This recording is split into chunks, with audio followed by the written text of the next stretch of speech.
how do you adapt? Well, it's really important because what happens is every time we do this, we move into a stress moment. We were talking about this recently on our podcast, and we've mentioned it in our book. And what you have to do is you have to stop and breathe.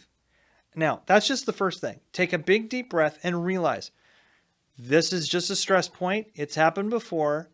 I don't have to react in a fight or flight response.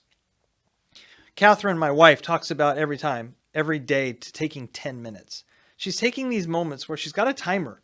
She found some app and she's got a timer that just counts 10 minutes, and she takes it and breathes and just gets away from the email and everything else and takes a moment to center her thoughts. That's the first thing you have to do as a leader, because as a leader in your company, you're in charge. People are looking at you. You set the tone. So we want to set the tone. We want to look and sound like we have our stuff together. Now, if we're not sure, we can tell people if you feel vulnerable enough. But I'm telling you, you've got to come in even with that confident. And then you start to say, okay, here's our problem. Name it. Identify where you think it came from. And then what's going to happen. Because this is just like taking a road trip. Business is full of it. You're taking a road trip and all of a sudden there's an avalanche.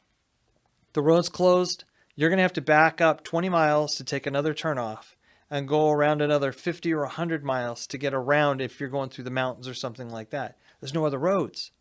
That's the way it is in a road trip. That's the way it is in business. And when we have these things, I want you to just stop, breathe, identify the problem, pull your people together and go and affirm that you can solve this. You've solved problems before.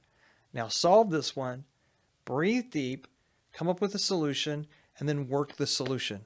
And don't try always looking for a solution that's a quick fix.